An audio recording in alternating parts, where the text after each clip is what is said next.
Hello বন্ধুরা, welcome back to my channel simply Sangeeta. আর আমি হচ্ছি সঙ্গীতা। আশা করছি সবাই খুব ভালো আছো, আমরাও কিন্তু বেশ আছি। কিছুদিন আগে আমরা পুরী গেছিলাম, তো পুরীতে যাওয়ার পরে আমরা আর কি তারপরে কোথায় কোথায় যাই না যায় সেই সমস্ত কিছু নিয়ে আমি ব্লগ শুরু করি। তো যথারীতি আমরা একদিনে কোথায় কোথায় গেছি সেই একদিনের টোটাল ব্লগটা অনেকটা বড় হয়ে গেছিলো, যার জন্য আমাকে একটার পর একটা মানে ভাগে ভাগে আমাকে পোস্ট করতে হয়। তো থার্ড নম্বর মানে পার্ট 3 ব্লগ নিয়ে চলে এলাম। অলরেডি পার্ট 2 পার্ট 1 সবটাই আর কি পোস্ট করা হয়ে গেছে। আমরা কোনারক মন্দিরে এসেছিলাম, আমরা পুরীতে আসার পর আমরা হোটেলে গিয়ে ফ্রেশ হয়ে তারপরে কোনারক মন্দিরে আসি। তো ওখানে আসার পর পুরো আর কি কী দেখি না দেখি বা কি জানতে পারলাম সব সেই নিয়ে একটা আর কি ব্লগ করা আছে, তোমরা গিয়ে আবার চ্যানেলে দেখে নাও। তারপরে ওই ব্লগের শেষে দেখিয়েছিলাম যে আমরা একটা জায়গায় দুপুরে লাঞ্চ সারতে আসি। তো এই তিরুপতি হোটেল বলে একটা ধাবা, কিন্তু অত্যন্ত জঘন্য এখানকার খাবার দাবারের টেস্ট। যাই হোক, দুপুরের কি বলবো মানে দুপুরের খিদে সেটা তো আর কোনো রকমভাবে আর কি আমরা খাওয়াটা খেয়ে নিয়েছিলাম। এখানে একটা খাবারেরও টেস্ট ছিল না, এতটাই টেস্টলেস ছিল। যাই হোক, আর এই তপ্ত রোদে আমরা ঘুরে ঘাড়ে মোটামুটি শরীর একেবারে জ্বালা পোড়া হয়ে গেছিলো। আর যথারীতি এই দুটো ভাত যখন পেটে পড়ে তখন অটোমেটিক্যালি সবারই একটু গাড়িতে ওঠার পর ঢুলুনি এসে যায়। তো যে যার মতন করে একটু জিরিয়ে নিচ্ছে। এরপরে প্রায় আর কি যখন আমরা আর একটা জায়গায় যাচ্ছি, পরন্ত আর কি বিকেল হয়ে গেছিলো। এবং আর এরপরে আমরা আসি চন্দ্রভাগা বিচে। এই পরন্ত বিকেলে চন্দ্রভাগা সমুদ্র সৈকত অসাধারণ লাগছে, ফুরফুরে বেশ হাওয়া দিচ্ছে এবং যেহেতু বিকেল হয়ে গেছে রোদ্দুরটাও কিন্তু অনেকটা নরম।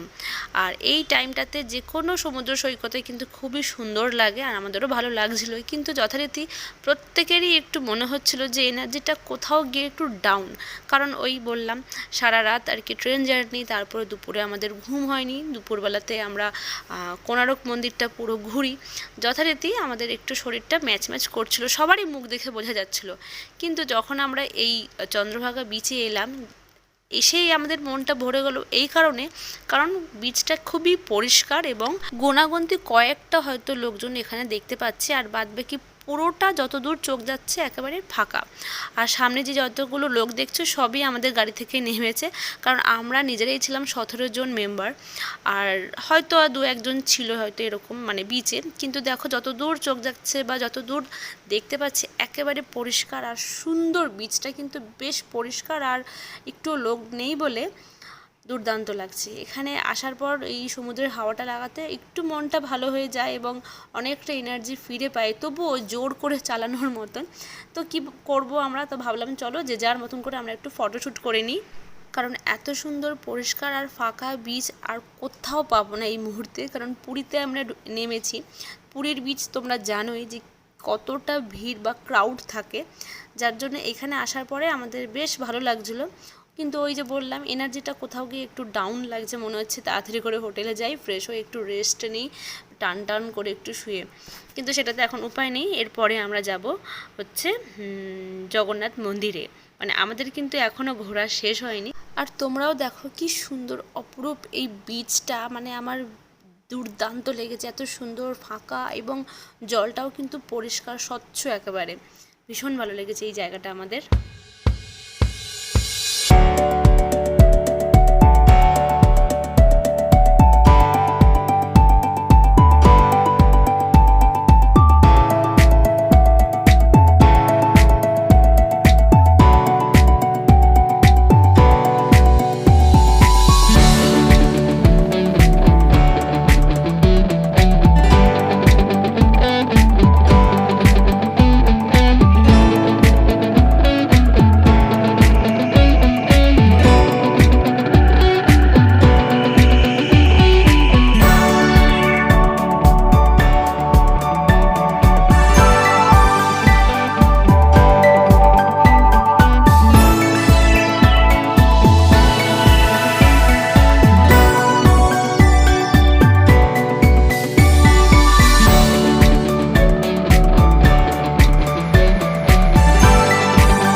এই চন্দ্রভাগা বিচে আমরা প্রচুর প্রচুর ফটোশ্যুট করেছি, ফটো তুলেছি প্রত্যেকে, আমি কিন্তু একা নই, প্রত্যেকে।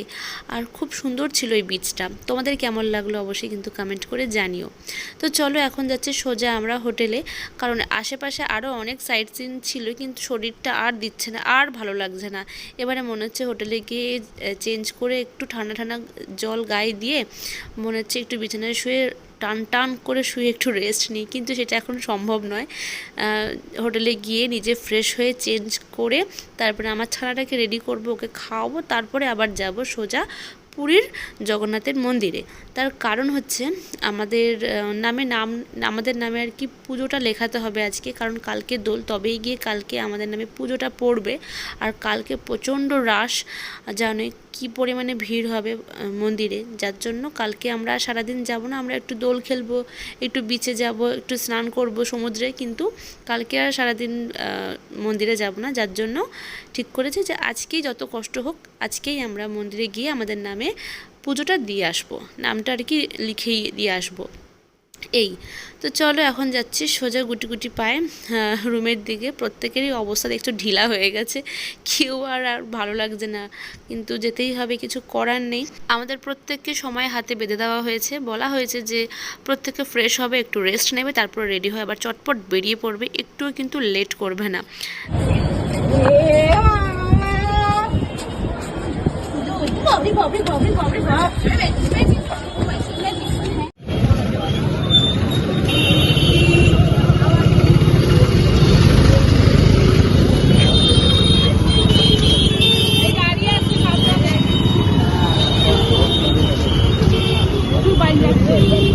পুরো চেঞ্জ করে দিয়েছে জায়গাটা, আমিও দেখেছি, পুরো ভেঙে দিয়েছে এখানে বাড়ি ঘর দুয়ার গুলো সব।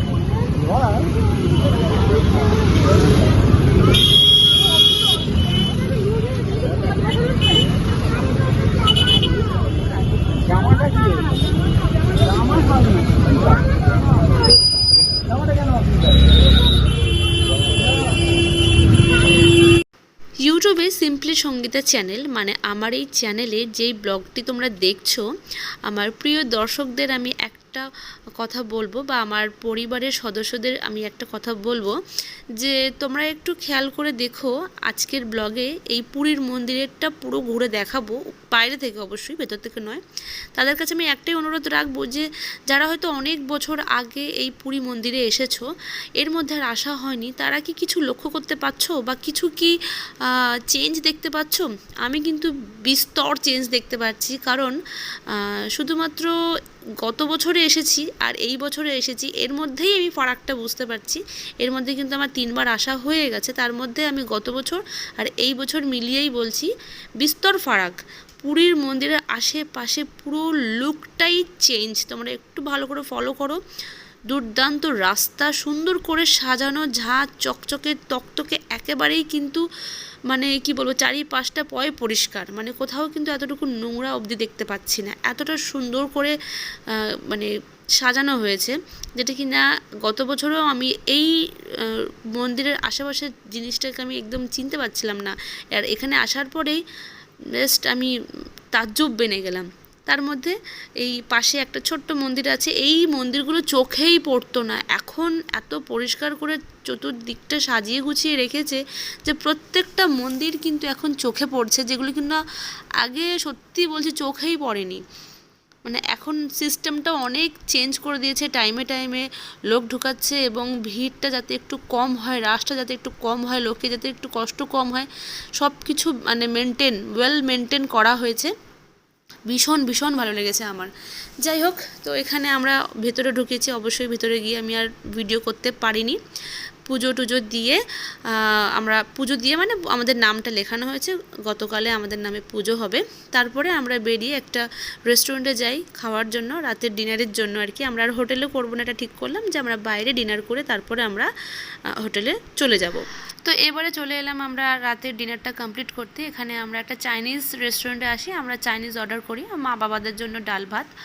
আর তোমরা দেখেইছো দুপুরের লাঞ্চটা আমাদের কতটা মানে বাজে হয়েছিল, তো তাই ঠিক করা হলো যে একটা চাইনিজ রেস্টুরেন্টে এসে আমাদের আজকে সারা দিনটা শেষ করব, ডিনারটা কমপ্লিট করে। যথারীতি দেখো আমার মুখ চোখ কি বিধ্বস্ত অবস্থা, আর সত্যি শরীরটা দিচ্ছে না।